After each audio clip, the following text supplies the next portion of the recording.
You guys already know that North Naperville Autos is the #1 dealer of used cars in the Chicagoland area, but they are now offering shipping on all of their online purchases. That's right, if you buy a car at North Naperville Autos online, it'll be shipped directly to your front door.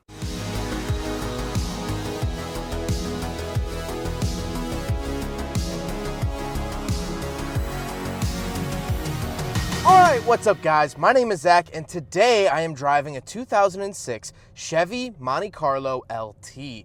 Up front is a 3.5 liter V6, and down below is a 4-speed automatic transmission. Now I am super excited to be driving this here Monte Carlo for a couple of reasons. One of those reasons being you guys seem to love older GM cars, or just GM cars in general, so I'm here to deliver that. But the second and bigger reason is the fact that my review before this was a 2006 Chevy Impala, which shares a front clip with this car and a lot of interior pieces, a lot of pieces in general with that car. So that's sort of a sister review to this one. So please go check that out if you haven't. I'm gonna be referencing that review quite a bit. Before we get on with anything else, if you guys would like to help support the channel, I do have a website, zackpradel.com, where you can find blog posts, behind the scenes, merch, as well as you can submit your own vehicle through the website, or you can email me at pradelreviews@gmail.com. All of that stuff will be in the description below. But let's get back to that 3.5 liter V6 under the hood, making 210 horsepower. Now, this is a pretty solid GM engine. They've used this in a lot of cars. Like the V6 Pontiac G6 actually got this engine that I'm familiar with, and of course, plenty of other GM products from that era. However, there was also a Monte Carlo SS that you could get that did come with a V8, so you could seek that out, and I would actually personally like to seek that out as well. If anyone has that, or a Dale Earnhardt edition, please email me. I would love to film it. It is warmed up. I'll give it a little bit of an acceleration test here.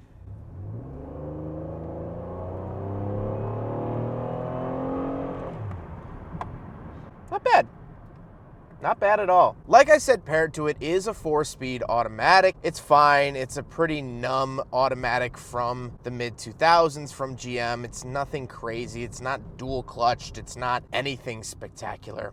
Last but not least, a talking point I wanted to get to was the fact that it is front-wheel drive, which I feel like is a little bit disappointing for this here Monte Carlo. Now, pretty much everything from this era was front-wheel drive. The Impala was front-wheel drive. The Malibu was front-wheel drive, all from this era, and to this day, that remains to be the case as well. But I don't know, the Monte Carlo name has just always said to me more sporty. You know, Monte Carlo just seems like a fast car, and fast cars usually aren't synonymous with front-wheel drive, at least in my mind. So that was a little disheartening to see that it is front-wheel drive. With that out of the way, let's talk about the interior. Well, in front of me, I have some very plain gauges. On the left is my tachometer, in the center is my speedometer, and on the right, I have my coolant temperature and fuel. I also get a ton of really good information down at the bottom of my speedometer. GM has been really good about this in the past, and I'll cycle through a bunch of stuff here, blah, blah, blah, filling time while you look at all the different things that you can select in the Monte Carlo. There we go. Okay, that should be enough time. On the steering wheel, on the left, I have my cruise control options, and on the right, I have my skip track, volume, source, and voice commands. The steering wheel is sort of cheap feeling. This is very much a GM parts bin steering wheel, to the fact that it actually has a circle in the middle for the Chevy logo. This is so they can swap out and put any logo they want. If it was a Pontiac, they'd put a little Pontiac logo on that circle. If it was a Holden, they'd put a little Holden logo in the circle. Opel, Cadillac, Buick, whatever it might be, they could just fill in whatever they needed. To the left of me, I have my headlight switches, my gauge dimmer switches, and my trunk release. And on the door, I have my power windows and power mirrors, as well as power locks. These are older style power locks, definitely an older style of GM. Here, it's very obvious that these are a little bit dated, even for 2006. Moving into the center, I have climate control vents. Again, like the Impala, these don't have adjusters in the centers. The adjusters are at the bottom or off to the left, which is interesting. However, these are not the same vents as the Impala, so you can't dash swap from the Impala to the Monte Carlo. I actually have a different dash completely. But moving down to the center, something you can swap out with the Impala is the radio. Very traditional radio. I think every GM product from this era has the same radio, from the Silverado to Buicks to Cadillacs. pretty much all the same. Then I have my climate controls. I do get dual zone, which is very nice. They light up this little sort of aquamarine color. And of course I have fan speed, where to send it, things like that.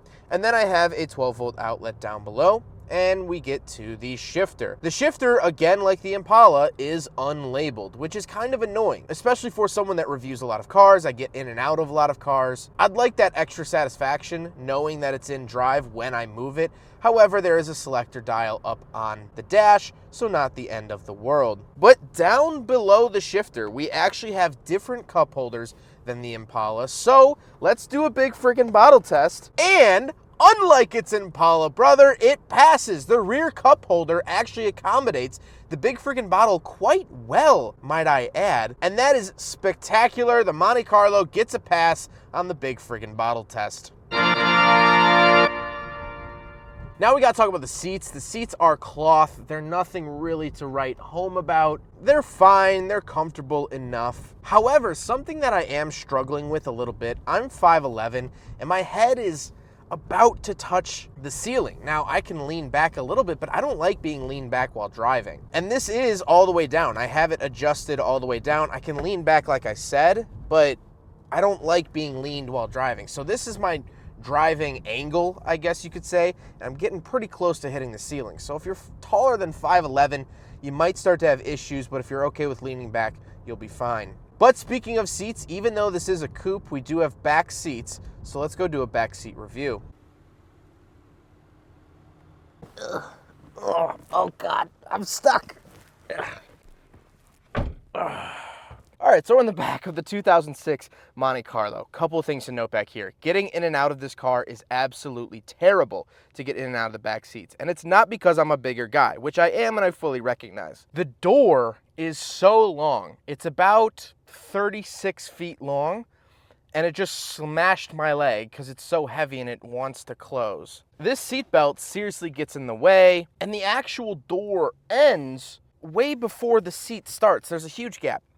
Long story short, these back seats are awful. If you plan to do an upgraded sound system, put the subs back here, don't put people back here. If I were to move this back seat back, there actually is a decent amount of space. Looking at the passenger seat here, unadjusted, there's plenty of legroom over there. GM is very good at giving you good legroom in their coupes. This was true with the Oldsmobile Cutlass Calais. This was also true with the Buick Grand National from '87. So once you are back here, it's okay, but the getting in and out process is downright embarrassing. And just, I don't know, I just feel a four-door is just way easier. It is just way easier.